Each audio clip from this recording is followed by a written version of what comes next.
Welcome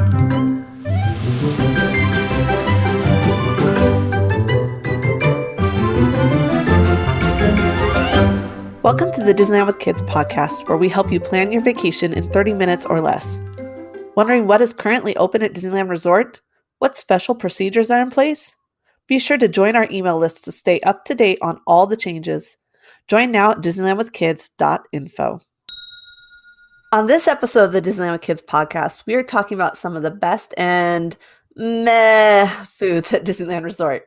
I am Becca with This Crazy Adventure Called Life. And I'm Jessica from the happiest blog on earth. Jessica, I cannot believe it has been a full year since either of us stepped foot in a Disney park. We were there together along with our other co-hosts, Julie and Leslie, for the opening of the very short-lived 2020 Food and Wine Festival and the premiere of the Magic Happens Parade. Do you remember that? How could I forget? I've been thinking about that and holding on to that all year. And I remember all the great food we had and even the World of Color dessert party. That was so fun. It was so much fun. I'm sad that the full Disney California Adventure Food and Wine Festival is not happening this year, but Disney is giving us a little something. Tell us about this new mini food festival, Jessica. Yes, this is so exciting. It's called A Touch of Disney, and it starts March 18th and runs through April. It's a separate ticketed event, so everyone who wants to attend needs to grab one of those special tickets, ages 3 and up. They start at $75. And by the time this episode will be live, ticket sales will have already opened up, but we're recording this. We still have a few days before that happens, so I'm hoping to snag a ticket. We'll know soon enough. Yes, you have been fully vaccinated, so I think it's great you are able to make that trip, especially since you are our designated foodie for Disneyland with Kids. Yes, I take that job very seriously. Okay, so the day before we recorded this, Disney released the foodie guide for the event. And as the designated foodie, which items really caught your eye for this event? Oh my goodness. Well, A Touch of Disney brings us classics we've been missing from Disneyland Park and around the resort. So things like corn dogs, Mickey pretzels, churros, specialty churros, and skewers from Bengal Barbecue, the toasted cheese sandwich with tomato basil soup from Jolly Holiday Bakery, and they're doing a very, very berry Mickey waffle. So you can still get your Mickey waffle fix at this new event. So those are some of the classics. And then they've also mixed in some new things and some returning things from other food festivals. So some of the favorites that you've seen at other food festivals might be returning, as well as some brand new things for this event. A couple of them that caught my eye are the Spotlight nachos that are going to be at Lamplight Lounge. So Lamplight Lounge will be open, and of course they're going to have the lobster nachos, but the Spotlight nachos are a barbacoa beef nachos, and then they also have different toppings on those. That sounds really good, just to kind of change up that lobster nacho. Then another one that caught my eye is the jalapeno bacon peanut brittle. Oh, I don't know. My husband would be all about trying that. He loves jalapeno and bacon and it's peanut just brittles. Like an interesting combination. So I'm like, okay, this sounds interesting. I'm going to try it. Another one, I can't stay away from the mac and cheese. They always offer like different mac and cheeses at these food events. And most of the time they're meh, but like they still call to me. This one is the brisket mac and cheese. It has smoked barbecue brisket and pickled red onions on top. So I'm definitely going to try that. And then a dessert that caught my eye is the s'mores shake. I love s'mores. So wrap that up in some ice cream and milkshake and we're good to go. That all sounds, well, to me it sounds okay, but I'm sure to foodies it sounds great. And I know Leslie will be looking forward to your review of that mac and cheese because she loves That's right. Yes, and you can check out the entire foodie guide in my article about A Touch of Disney, which we'll link to in the show notes. So in celebration of having a mini food and wine style festival, I thought we should do a best and I don't want to say worst, but maybe overrated foods at Disneyland Resort. Yeah, this should be interesting because, I'm the resident foodie and you're very vocal that you're not a foodie. So I wonder where we're going to agree and disagree. Yeah, I think it will give it some good balance, So, to start, I want to know, how much does food play into your park planning as a foodie? Oh, all of it. Like sometimes I plan my itinerary based on what I want to eat. And when I'm creating custom Disneyland plans for readers, I plan their food based on not only who's in their group, but what characters are most important to them. So if we have Star Wars fans, we're definitely going to set up some food in Galaxy's Edge. If we have princess fans, there's certain places that are more reminiscent of Disney princesses. It's a big deal. And I think it should be a huge part of any Disney experience. That is a great tip about the tying in the character and the themings. And we'll get into theming a little bit later here. But I, like you said, I'm not a foodie, but my husband is. And so he was so mad that he missed the 2020 Food and Wine Festival because I had my full sip and savor that I'd saved for him Yes. for when we went, and then they shut down. Um, so between him and our partners at Getaway Today, though, I put together a general annual calendar of when to go based solely on food. So, um, do you ever have people that plan around what food is offered? Like they know they want to go during Food and Wine Festival, or they know they want to go specifically for the holiday food, or do you ever see anyone like that? Oh, for sure. People want to know when's the best time to go, and that plays a part, especially if you're a foodie like me and your husband. That is such a cool article. I love that idea. Yeah, I'll go ahead and link that article down in the show notes. So if anyone is wondering when might be the perfect time for them to go for the food that they're most interested in, they can check that out. Now, with your dining, are you a more of a plan it out, make a bunch of reservations, or a quick service gal? I aim for one sit down reservation a day. And, sometimes I'll make multiple reservations so I can decide later. But yeah, one sit down a day. I plan whether or not we'll eat in the park because we often bring in our own food or leave for a break around meals.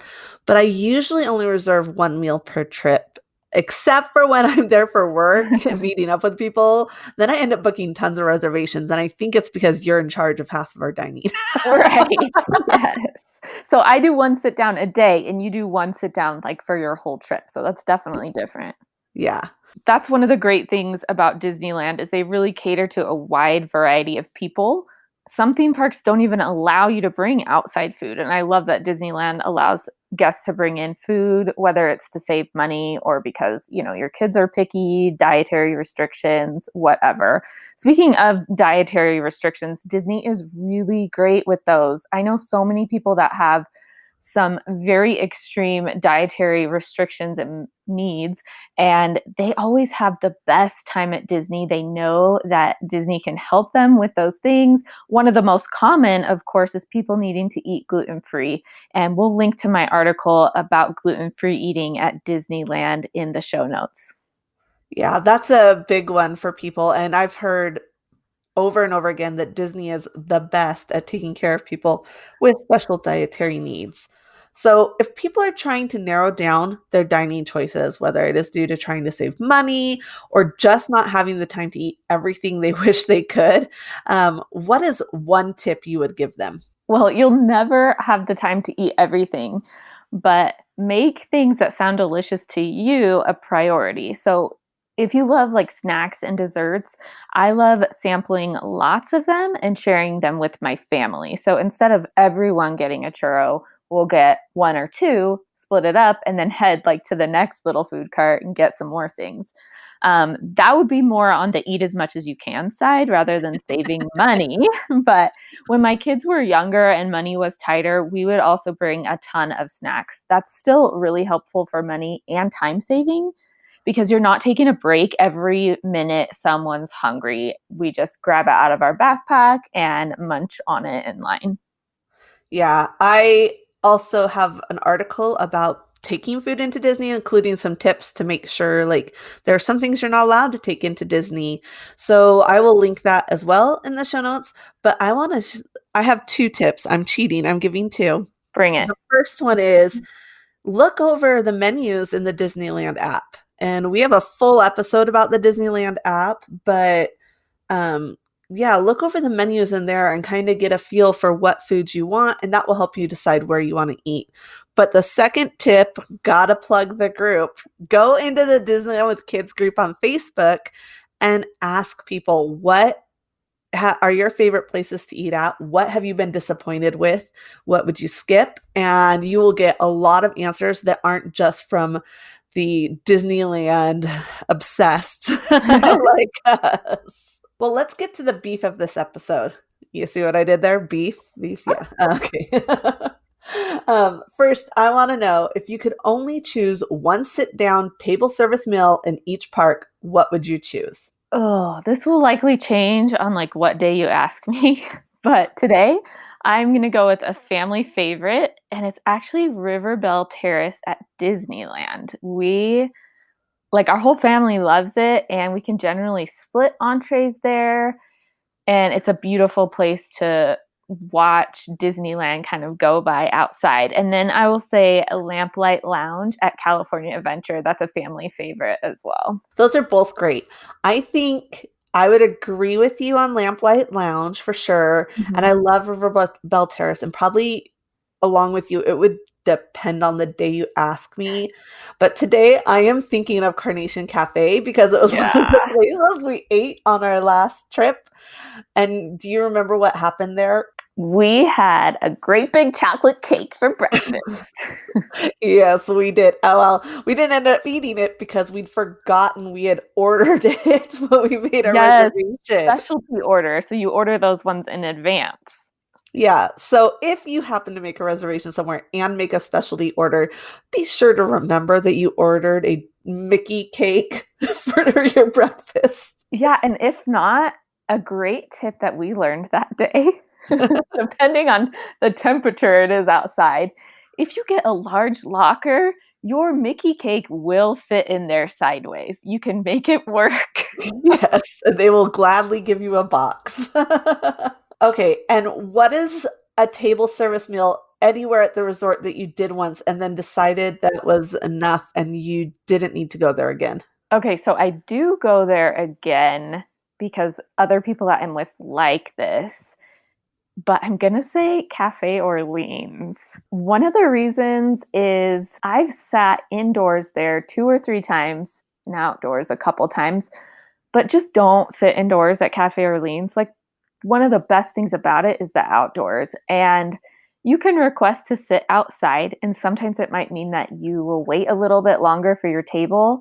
But if you're eating there, it's worth it to wait outside. The indoors is just too small and cramped, and like the tables are all right in major walkways, and I just never had a good experience when I ate inside. Yeah, I would have to agree on that one, but I'm going to give a second answer just to spice it up for people. I might fight you on this. You probably will. And oh man, I really shouldn't say this, but the Jazz Kitchen. Okay. I mean, and it's just simply because that's not my style of cooking. I'm not a foodie. I don't like that. Gotcha. So, yeah, I don't like the Louisiana, Cajun I don't like that. stuff. Yeah, Cajun style of food. So that is my whole reason right there. It has nothing to do with them or the service is amazing, and they do have some great desserts. But for me, it's like that's somewhere I'd rather just use their express and get the beignets. Right. Yeah, and that's in downtown Disney, and you did say the entire resort. So, yeah, fair. That's fair. Now let's do favorite quick service location for each park. Plaza Inn at Disneyland. It's like the only place I'll eat fried chicken. And this is funny too because these are foods you can kind of get anywhere, but award winners at California Adventure because I love chili cheese dogs. They're just super nostalgic to me, and I like my chili cheese dogs at Disneyland. Okay, so I would say Plaza Inn at Disneyland, but because you said it, I will change and pick the Jolly Holiday, Mhm. and I love the grilled cheese, which you mentioned is going to be at the Touch Right. of Disney Festival.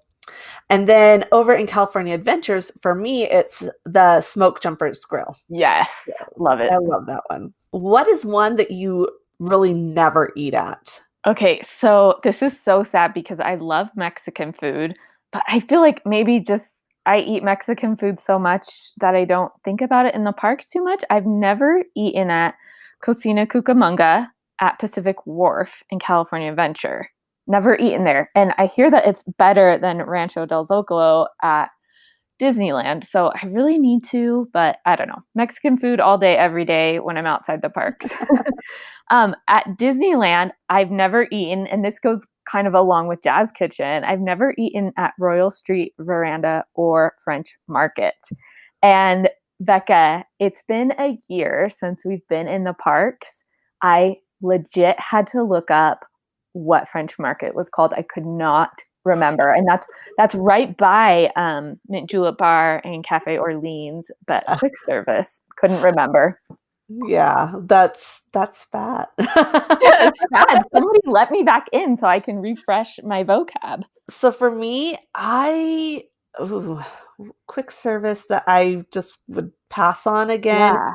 is probably, I really don't eat anything in Pacific Wharf. And it's not that I don't want to, although I'm not a foodie, so like it's not something that tempts me, but it's just every time that we tend to eat around normal meal times and it gets so crowded in there sometimes. Yeah. There's something about that setting, like, it's more like a food court. It's not as, like, intimate as some of the other places, like Flo's, where you can just, like, find your own spot off to the side. I think maybe just the setup of it discourages. Yeah, I think so, especially when you see how many people there are there. Right, and what about at Disneyland for you? I'm trying to think. There's not really one I avoid. We just don't, because we bring in a lot of our food so often. So I Mhm. think there is just we just don't eat in the park that much, and when we do, we stick to our favorites. So that one, I don't know. I Galactic think Grill, maybe? Can I get a vote for that? Do you guys like that yeah, one? I would vote for that. That's just kinda like I'll stop there for, like, a quick french fry to eat Right. if we're, like, starving but not ready for a meal, but I don't really buy food there because to me it's, like, overpriced fast food. Yeah, it's like stuff you can get anywhere else. So if you need a burger and fries, that's where you can go, but I think Smoke Jumpers is better for those things over at California Adventure, so Yeah, definitely. Okay, so this next part isn't really about the food, but if you were to pick one dining location in each park based off of the theming or atmosphere alone, where are you choosing? okay, Blue Bayou at Disneyland and Lamplight Lounge again at California Adventure. Yeah, I figured you were going to choose Lamplight Lounge. Mhm. Blue Bayou, I think it's a very romantic feel to people, but I that's not my pick. Okay, I wanna know, what's yours? I would actually go to Galaxy's Edge, and it's not technically a restaurant, but Oga's Cantina has amazing theming. True, true. And while I hate how crowded it is and that there's not much sitting room, you can't beat that theming. That theming is amazing. Good point. And oh my gosh, talk about needing to get back in. What's the name of the other one? Docking Bay. Docking Bay 7, right? Yep, Oh my gosh. And even we're Docking Bay rusty. 7 is a great choice It's if a you want cool that spot Star Wars and theme. good food. My Yeah. kids were a little apprehensive about the presentation of food there, though. Mhm. Like, I'm like, "We're gonna get dessert." Like, it was just dessert. We'd just ridden Millennium Falcon, and you know how, like, it's like pound cake or some type of Mhm. sponge cake, and it looks like moss, so it's green, with a chocolate mousse, kind of dessert, and they were very apprehensive about eating it. I'm like, "I promise it's good, just try it." Yeah, that's good. I'm gonna give one more for California Adventure, even though I would probably pick Lamplight Lounge too, just because I like Okay. her. Um, For a more casual and one you don't have to make reservations for, I think Flo's. Absolutely. The theme is they're great. If you eat out on the patio, you have Radiator Springs racers going by. It's just great, and I would definitely pick that. So last night on my Facebook page, I posted a question. I said, what is one Disneyland food that everyone else loves, but they find is overrated? And some of the answers shocked me. Did you happen to see that thread on I my page? had to peek at it. Yeah. So what is one that you would think would be on that as a popular answer? Like churros and Dole Whips. People usually say, I don't get it. They're not that great. Or I don't like them. Yeah, I figured those ones would be on there, but the one I knew would be on there was the turkey legs. Hmm. I'm just Yeah. like, I don't get that. I don't get why people like them. And so a lot of people Yeah. had that. A Yeah. lot of people No. had churros. The one that I was ready to fight a few people on was the Mickey bars, the Mickey ice cream bars. Oh, I'm right there with you. A 1-2 punch of Mickey ice cream bars. I love Yeah. it. Yeah, and so it's just really interesting to see, and that's again why I say join the Disneyland with Kids group, because you're going to get people that are going to give you their honest opinions. And I love that people in this thread were like telling why they didn't like stuff. It wasn't just simply I don't like that. Some of them Right. were, but some of them really said this is why I don't like it. So it's a great resource to go and ask people when you're trying to plan what you're going to eat. Yeah, and some things we've just heard about over and over and like, "You gotta try the Dole Whip, it's so good," and then you just get, overhyped about it, and then you're like, "Okay, it's soft serve pineapple."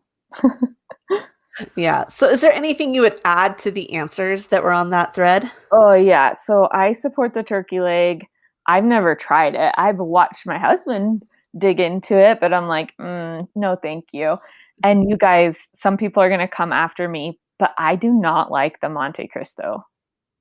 Like, Ah, that was one that everyone's like, you have to try, of course." And so we went to Cafe Orleans, like, the first time way back when I ever went there to try the Monte Cristo, and I, thank goodness, was sharing it with a friend because one serving is massive. oh And yeah. I literally took one bite and was like, I can't, no, no, I can't have any more of this. So the Monte Cristo, they're going to have at a touch of Disney, and it's going to be in a smaller portion. And it's a deep fried sandwich with like meats and cheese in it. And I should have known better because I typically don't like, it's, to me, it was like a donut sandwich. And that just, it didn't go. And I typically don't like those type of concoctions. So I don't know. That's definitely one that people either love it or hate it. Mine though is definitely churros. I do not like churros. You're done here. But your family loves it because you always do that churro challenge every trip. Yeah, my family loves churros. I do not, so they get to eat them and rate them for me. Nah, that's perfect. I actually don't buy churros a ton at Disneyland. I mean, you know where I buy them. It's my secret trick on my website about dressing up your own churros. But I don't know. It's just one of those things that I don't tend to buy, but they are definitely iconic. If nothing else, they are an iconic Disneyland food. Yes. So I think to get a lot of foods covered really quick as our time shrinks away, I think we're going to do a rapid fire. Are you ready? Oh, yes. Let's do it. Okay. I always get a reservation at, Lamplight Lounge. okay. Mine is Quick. also Lamplight Lounge. I have to think on that one because I don't make reservations often. Or a character I breakfast. make them for you. No. Yeah. I can't leave Disneyland without having, Popcorn, overpriced deliciousness. for me, it's a treat, like any kind of ice cream treat. Yeah. Breakfast in the parks only means, Oh my gosh. My breakfast sandwich at Jolly Holiday, croissant, eggs, bacon, cheese. I miss it. mine is always the Plaza Inn character breakfast. I, Mhm. I love that. Okay, my kids' go-to menu item is, Corn dogs. Okay, my kids always love the grilled cheese and waffle fries from Smoke Jumper's Grill. Your favorite cool down snack? Mint julep, does that count? Yeah, I think that counts, and Leslie would definitely agree that that counts. Um, I'm gonna have to go with mine would be the Mickey Premium Ice Cream Bar. That kind of leads into the next one. What's your must-eat dessert? Yeah, so even though I love Mickey Premium Ice Cream Bar, I really love, and it's silly because you can get this anywhere too, is just a soft serve ice cream with rainbow sprinkles, and you can get that in Toontown. And trek back there, it's my favorite. What's your must eat dessert? Mine is either ice cream from like Gibson Girl or, over at Clarabelle's in DCA or the Ghirardelli in Yes. Pacific Wharf. I guess that's the one place at Pacific Wharf I've eaten. Yeah, and Ghirardelli's is going to be open for A Touch of Disney Oh too. my goodness. Yes. Okay, something I love that nobody else in my family does. Fried pickles, Carnation Cafe, keep them all to me. Okay, I don't have anything that I love that nobody else does in my family, but as we mentioned, churros is one that I don't love, but my Yeah, family. but what's something that you wouldn't share? My ice cream. No, I probably, what's really good, and my family would eat it too, but I'll say my husband isn't too fond of it, is the Jack Jack cookie Num Nums. Okay, those are good. Those are my like splurge, but I can't eat the whole thing by myself, Yeah, so I do it's have to share it massive. because it's huge and it would give me a stomach ache. What's your favorite place to eat outside of Disneyland when you're in the area? 100% the Pizza Press. It's right next to the Anaheim Hotel. It's super yummy, super fast, good pricing, and my dad and I go there like every time. Awesome. We always try and we found this little cafe when we stayed in Placentia. Now it's in Anaheim and it's a little bit of a drive, but it's worth it. It's called Tom's Place. Huge, huge menu. It's a mom and pop diner Oh, that's vibe. awesome. It's so good. Have you Okay. checked on them? Are they still open? I hope. We went in August and they Okay, were open for drive-through, cool. but I don't know if they are still currently open. So I hope they are. And if you work at Tom's Place and you're listening to this, let me know if you're still open because I really hope you are. Okay, what are your downtown Disney favorites? The one that I still don't know if it's Uva Bar or Yuva Bar. That's sad, right? I don't know how But to it's pronounce really good. It's in the center of downtown Disney. We ordered a bunch of different foods and everything was really good. That's awesome. Mine is Tortilla Joe's. My family loves it. It's a good one. And if you don't wanna make the reservation, you can opt for the quick service underneath. It's still good. Mhm. Best character meal. Okay, like food alone, I would say Princess Breakfast Adventures. It's like Ooh, the sounds food like the is big amazing. bucks. Yes, the big bucks. The food is amazing and the presentation is good. The way they have it set up for kids and adults is fantastic. But it's very pricey. Very. Okay, I'm gonna go with the biggest bang for your buck, and that is the Plaza Inn character Yeah. breakfasts with Minnie and Friends because most characters there, the same food you get at all the other ones besides the princess one, and cheapest. So I love it. Yep. Most of the character foods are kind of recycled. Like you Yeah. can find the same foods at most character breakfasts, but the presentation is different and of course like the whole vibe and characters are different. Yeah. So what is a food not to buy in the parks? Lollipops, massive, messy, overpriced sugar sticks. But we buy them just not in the parks. Okay, so mine is the like fruits. Don't buy them Oh in the yeah. park. Bring in your own. I mean, there's been a time or two I've had to buy them, but they're not very good. Like grapes were Yeah. gross. Yeah, And overpriced too. and very overpriced. Okay, what's your top snack pick? Oh, jalapeno pretzels. I love those. They're like the jumbo soft pretzels. I get them at the refreshment corner mostly in Disneyland. Oh, my husband would totally agree with you on that one. But I love the popcorn for that, especially when there's an AP bucket and you Hmm. can get refills for $1 because then I can just feed my kids only popcorn the whole time I'm just I know. I don't feed them only popcorn, but it does help the budget. So, what is something you always spend way too much money on? Oh my gosh, mocktails. So, like, all the drinks without alcohol that are, like, Mhm. fancy. I've tried, like, every single one in both parks, and those are probably I spend a lot of money on those. Oh yeah, those can add up really quick. Mine is going to be churros because I don't eat them, but I still spend $100. Yeah, totally. So that's what you get for taking on churro challenge. Right? All right. I think we should wrap this up with our traditional Disneyland Would You Rather. So, Jessica, on a trip, once the parks are open, would you rather be limited to food only in Disneyland Park or food only in California Adventure? Disneyland.